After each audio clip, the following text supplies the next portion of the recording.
Bienvenue dans la pause café, je m'appelle Camille et dans ce podcast, on parlera de l'entrepreneuriat, de web et de développement personnel avec toutes mes petites réflexions qui se baladent dans ma tête. Tu peux retrouver la pause café sur les plateformes de podcast, donc si tu veux écouter les épisodes, n'hésite pas à t'abonner.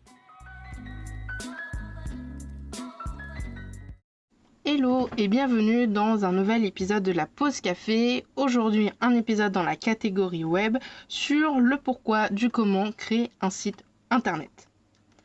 J'ai déjà abordé les différents types de sites dans l'épisode 48, les 3 solutions pour avoir un site. Je te mettrai le lien dans l'article et le lien dans la description de cet épisode. Mais à présent, on va se concentrer sur le pourquoi. Pourquoi créer son site ? C'est vrai, après tout, il existe énormément de moyens de communication, énormément de solutions pour pallier à se faire un site internet. Alors pourquoi on entend souvent dire qu'il est important d'en avoir un pour son business ou son projet ? La première raison, c'est qu'il t'appartient. Là, tu vas certainement me poser la question en mode genre, mais comment ça, il m'appartient ? Quand tu vas créer ton site, tu vas pouvoir prendre un nom de domaine auprès d'un hébergeur. Ionos, OVH, Hostinger, O2Switch, etc., etc. L'hébergeur va s'occuper de faire un enregistrement auprès de l'AFNIC. L'AFNIC, c'est une association de loi 1901 qui répertorie tous les noms de domaine ainsi que leurs propriétaires. C'est grâce à elle, ou à cause d'elle, selon où est-ce qu'on se place, que tu ne peux pas choisir un nom de domaine déjà pris. Dans l'article, je te mettrai du coup une capture d'écran de l'AFNIC. Donc sur le site de l'AFNIC, il y a un outil qui s'appelle Whois qui permet du coup de savoir si ton nom de domaine il est pris, quand est-ce qu'il a été créé, quand est-ce qu'il va expirer et sur quel hébergeur il a été pris. Petite fun fact, j'ai testé mon nom de domaine pour pouvoir faire cet article de blog il y a quelques mois. Et en fait, sur le Camille-David P15, j'ai vu que dans titulaire, on avait accès à toutes mes informations personnelles.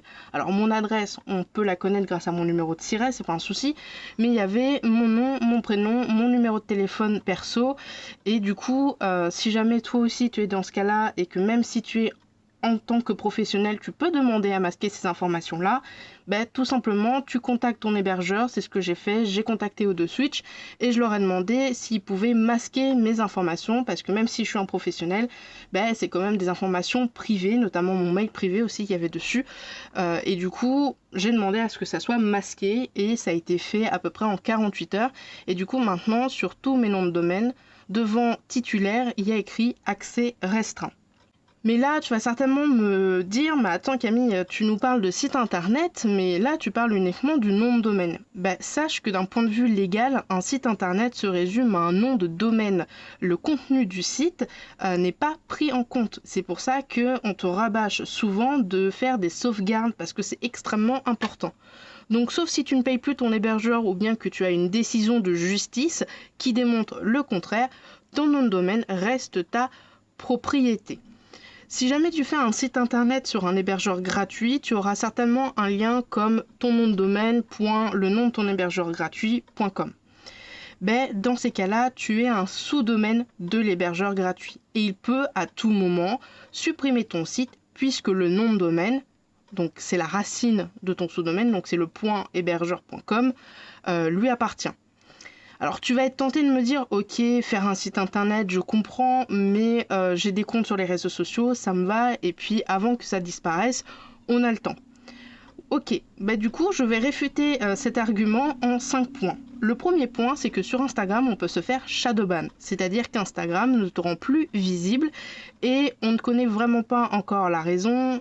Souvent, c'est les mauvais hashtags, une pratique de spam, par exemple, si tu likes à la chaîne des posts, si jamais tu fais trop de programmation via des outils qui ne sont pas autorisés, tu peux te faire shadowban. Le deuxième argument contre ton argument, c'est que en février 2022, suite à la demande de la CNIL concernant l'arrêt de l'exportation des données aux États-Unis, Meta, donc Facebook et Instagram, a annoncé qu'il pourrait fermer donc Facebook et Instagram en Europe. Donc à voir si ça va s'appliquer réellement. Je pense que c'est plus une menace en mode genre si vous nous emmerdez un peu avec les données, tant pis, on ferme Facebook, il n'y a pas de souci. Troisième point, Facebook, pendant le premier confinement, a émis l'idée de rendre payant son réseau social. Est-ce que tu serais prête à payer un abonnement comme sur Netflix pour pouvoir vendre sur les réseaux ou même pour pouvoir y naviguer en tant que consommatrice? Quatrième point, TikTok bannit et bloque des comptes un peu à la volée en fonction de ce que le robot détecte et parfois il y a des loupés. C'est pour ça que souvent tu as des comptes avec le point spam à la fin. Et enfin, dernier argument pour réfuter le tien concernant les réseaux sociaux avant qu'ils disparaissent, on a le temps, c'est YouTube. On sait très bien qu'il est devenu extrêmement difficile de ne pas se faire rattraper par le robot de YouTube, surtout pour les chaînes féminines ou les chaînes d'histoire. Donc voilà, c'est quand même quelque chose à prendre en compte. Je vais te faire une petite leçon de droit. Ça, c'est bonus, c'est cadeau. Quand on dit j'ai pris un nom de domaine, j'en suis le propriétaire, c'est vrai et en même temps ce n'est pas vrai. C'est pareil que quand tu dis j'ai acheté mon antivirus Norton ou Kaspersky ou que sais-je encore, ce n'est pas vrai. En vrai, quand tu achètes un antivirus, tu n'achètes pas l'antivirus, tu achètes son droit d'utilisation. C'est une clé que tu vas installer sur ton ordinateur qui va te protéger. Mais en aucun cas, tu achètes le logiciel en question. Quand on dit qu'on achète un logiciel, par exemple j'achète l'antivirus Norton, ça veut dire qu'on achète son code source, entièrement le programme. Voilà. Et bien c'est pareil pour les noms de domaine. En vrai, on dit oui, j'achète un nom de domaine dans le langage courant, mais en vrai, tu loues le nom de domaine parce qu'à partir du moment où tu ne le payes plus, ton nom de domaine, au bout de 30 jours, il n'est plus à toi. La propriété, elle est à un autre qui prendrait cette propriété-là. Donc, il y a une différence dans le langage du droit et dans le langage courant. Attention, si jamais tu as des soucis avec la justice, de bien utiliser les bons termes.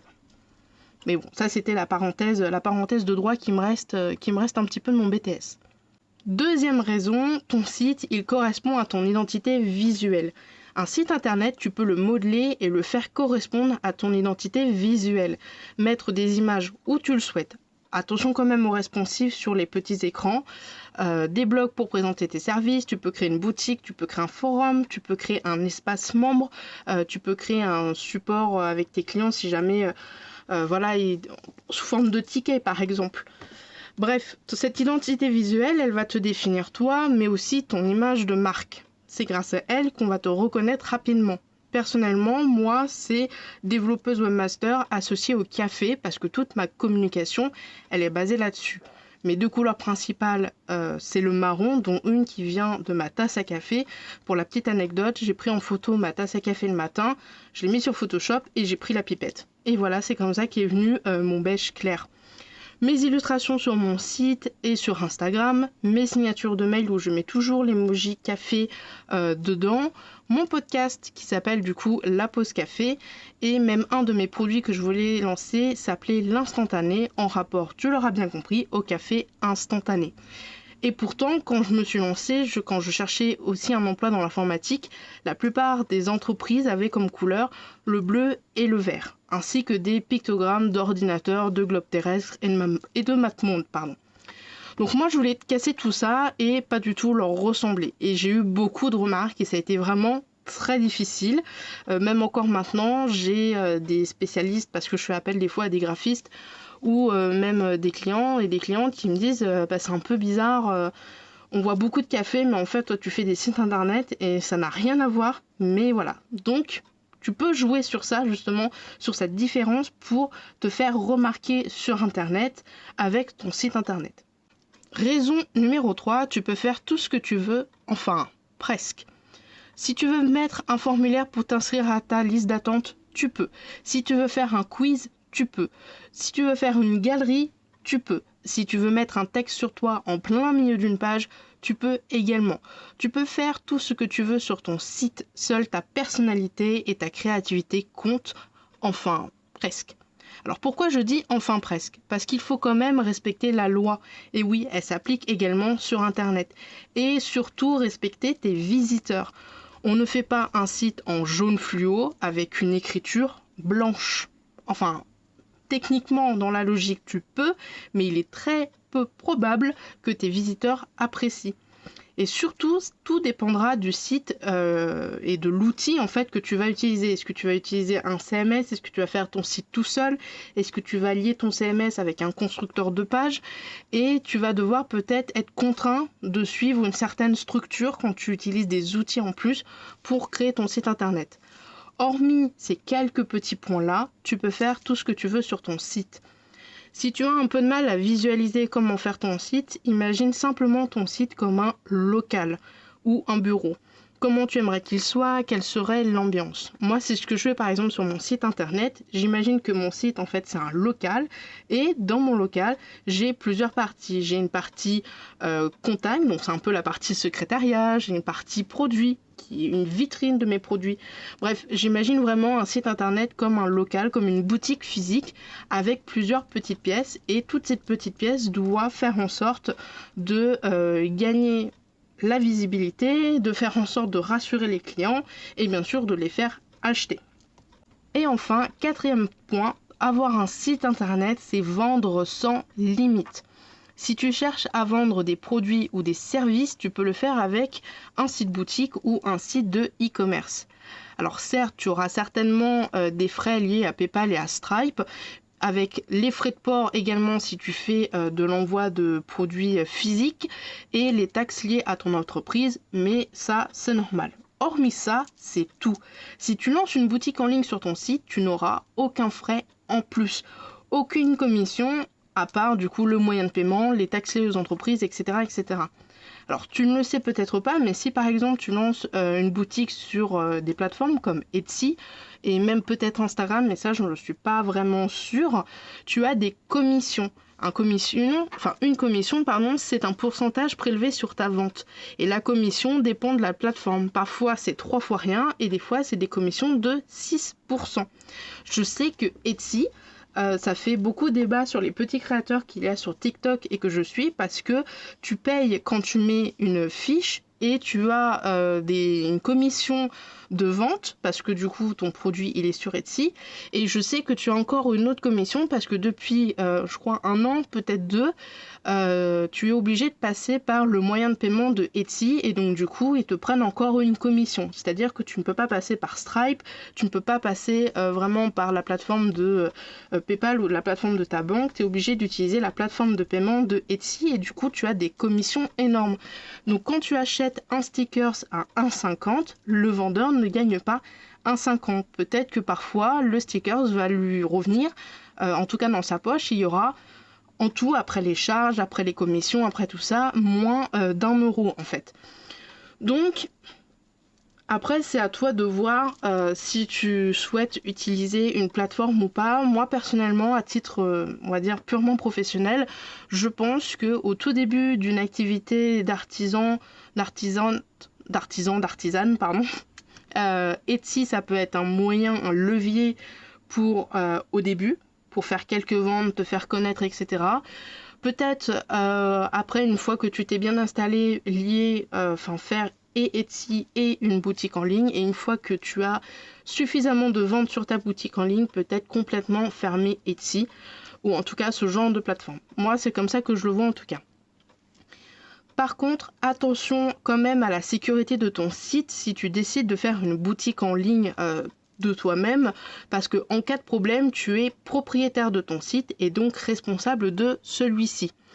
Si tu as une question, je te conseille quand même de te rapprocher auprès d'un avocat ou d'un juriste afin de lui poser toutes tes questions sur le droit du commerce en ligne. Ce que je veux dire par là, par cette phrase-là, c'est que quand tu es sur une plateforme de Etsy, certes tu as ta boutique dessus, mais si la plateforme se fait pirater, si jamais elle est en panne, si jamais il y a un souci, c'est la plateforme qui prend. Alors, moi, je pars de ce principe-là parce que ça me paraît normal. Après, je n'ai pas spécialement lu on va dire, les conditions générales de vente et les conditions générales de vendeur de Etsy, mais en tout cas, ça me paraît évident que quand tu es sur une plateforme, tu payes des commissions à tire-larigot. Si jamais il y a quelque chose, forcément, comme tu loues en fait une place sur la plateforme, c'est un peu comme sur le Fnac de Marketplace ou Amazon Marketplace, du coup, c'est la grosse plateforme qui trinque. Par contre, quand c'est ta propre boutique et que tu as des problèmes de bugs, de panne, de piratage, c'est à toi, c'est ta responsabilité et donc c'est à toi d'en assumer les frais. Donc fais extrêmement attention dans ta boutique en ligne, les mots de passe, les sauvegardes, etc. etc. Si tu fais ta boutique en ligne et surtout si tu vends à des particuliers, tu dois souscrire à un médiateur en cas de litige avec un client. C'est obligatoire depuis le 1er janvier 2016 et c'est aussi obligatoire pour les prestataires de services qui vendent à des particuliers. Alors, personnellement, dans mon cas, moi je n'ai pas besoin de médiateur parce que je m'adresse exclusivement à une clientèle professionnelle, en tout cas pour le moment. Donc entre professionnels, pas besoin de médiateur. Mais à partir du moment où tu traites avec des particuliers, c'est obligatoire que tu fasses de la vente de jeans, de la vente de stickers, que tu fasses de la rédaction web, que tu fasses du graphisme. À partir du moment où c'est à des particuliers, c'est-à-dire qu'ils ne te donnent pas un numéro de siret ou un numéro de sirène, tu dois avoir un service de médiation en ligne. C'est à peu près, je crois, 50 € par an. Je te montrerai le lien dans la description et le lien sur le site vers du coup un article qui en parle et aussi un lien vers une association de médiateurs que tu peux payer tous les ans. Et si jamais tu as un souci, tu les contactes et ils font leur job, quoi. Et voilà, c'était la fin de cet épisode. Pour conclure, avoir un site internet, c'est important surtout pour les petites et moyennes entreprises. De nos jours, une présence sur le web est indispensable pour vendre, pour avoir une visibilité. Ça augmente également la e-réputation. Donc la e-réputation, c'est la notoriété sur internet. Avec ton site internet, tu vas construire ton identité et une marque plus solide et donc beaucoup plus pérenne. Tu peux bien sûr coupler ton site avec une bonne stratégie sur les réseaux sociaux afin d'améliorer cette communication et ta visibilité et donc par la suite tes ventes. Et voilà, ça sera tout pour aujourd'hui. J'espère que l'épisode d'aujourd'hui t'aura plu. C'est un épisode vraiment très très court, mais que je voulais quand même faire. Si ça t'a plu, n'hésite pas à le partager autour de toi. N'hésite pas à aller lire l'article si jamais aussi tu souhaites en savoir plus. Des fois, je glisse des petites choses en plus. Et si tu aimes la pause de café, n'hésite pas à me laisser un avis, soit sur Spotify, soit sur iTunes. Et puis sur ce, je te souhaite une bonne journée, une bonne semaine, et puis je te dis à bientôt dans le podcast de la pause café. Salut, salut!